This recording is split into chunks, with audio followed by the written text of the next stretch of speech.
Godzilla toys. We all love them.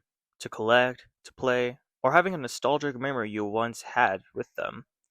Hello everybody, this is Mr. Zilla here, and in today's video, we're going to be looking at the evolution of Godzilla toys. In this video, we'll be looking at companies that were produced Godzilla toys. Like the most known ones, I will not be trying to make this video long, so I'll try to explain easy and talk about the important stuff, like when they were made and where are they now. So now, let's get into the video right now. In 1966, a company named Marson made their first Godzilla vinyl figure that had blue and silver color, which later on made different variations of Godzilla, and same goes to the other kaijus they also made in the future.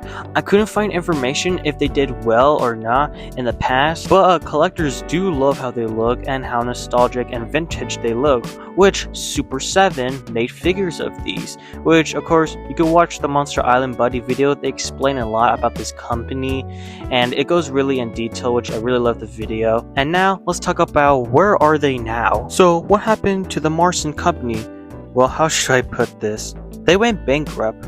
Yeah, in 1969 they lost a license due to bankruptcy. Then the company called Bullmark took over the company, the molds and the license for Godzilla, characters as well. And when we all thought hope was lost, they came back again in the late 60s. Eventually they came back, reissuing their figures, got their licensing deals, and also started making toys in the 90s. And they're still making figures to this day in the official Godzilla website. So it was kind of like a rise and fall to this company, but came back really fast, which I'm glad that it came back. And now let's move on to Trendmasters. In July 5th, 1950, Bandai was founded by a World War II veteran named Naharu Yamanashina. He named it after a Chinese phrase, Bandai Fukui, meaning eternally unchanging. Bandai started making Godzilla figures in the early 1980s, marketing them look close as to their film appearance. That was different because most Toho kaiju figures were brightly colored and unrealistic looking and silver, like the Marson figures.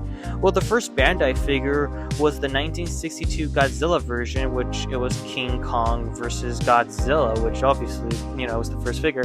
Then came along other figures and you know how it is. They made a lot of figures. It's the most well-known Godzilla company and collector thing to ever known in the Godzilla community were to collect stuff at. We all know that Bandai is not going away. They're still going to be here making Godzilla figures for collectors and people to this day and more for the future as well. Now let's more look into Trendmasters, which Trendmasters has an interesting downfall to the Godzilla toys, which honestly to me it's messed up. So let's get into this right now. Trendmasters was founded in 1989 by Russell Hordney and Leo Hansler in St. Louis in the early 1990s, got their first Godzilla license, and released its first Godzilla toy line called Godzilla King of the Monsters in 1994, which was a success. Same here for its other Godzilla toy line, like Godzilla Wars in 1995. Godzilla Doom, not so much. It was a limited release in Trendmasters website and in Taiwan due to the poorly received of the 1998 Godzilla's toy line. Retailers were hesitant to stock more Godzilla toys. Same goes with its 1998 Godzilla spin-off show, which the anime series toy line was somewhat complicated.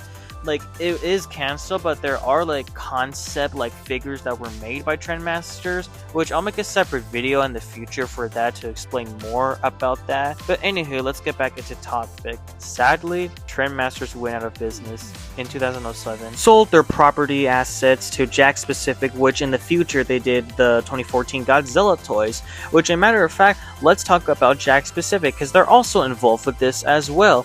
Jakks Pacific announced that they have the Godzilla license in June 2013. Ahead of the release of the Godzilla 2014 film, Warner Bros. Give the license to Jakks Pacific and to other companies like NECA, Sideshow, and Bandai, which the 2014 Godzilla toys were successful. Then 5 years later, they did King of the Monsters, which was a sequel to the 2014 Godzilla movie. And let's just say There was a mixed success. The issue was that the smaller 6-inch figures looked cheap and the play sets looked dull, and they just repainted the 6-inch Godzilla figure. Plus, the cardboard background just looks stiff, like it looks dull, like there's nothing to play with these guys. Same goes for the other like huge like medium figures like Rodan and Ghidorah. Again, where's Mothra or Godzilla? You're telling me that you just made those two and that's it? Like, come on, dude. Like, you gotta do better than that. And the only giant figure that they made was just Godzilla. Where's Ghidorah or Mothra? Like, wouldn't kids want a giant figure? Even for collectors, like, come on. Like, make a giant Mothra or, like, Rodan or something for us at that year. And the only mask that we got, oh my god, dude. Like, I don't know what to say. It was just a Godzilla mask. To me, it just looks weird as hell. That's just my opinion on this guy. I'm getting off topic here, so let's talk about the next toy company that did Godzilla, and that here is Playmates themselves, and they're still going to this very day. Now let's look how they got the license and how they're still here to this very day.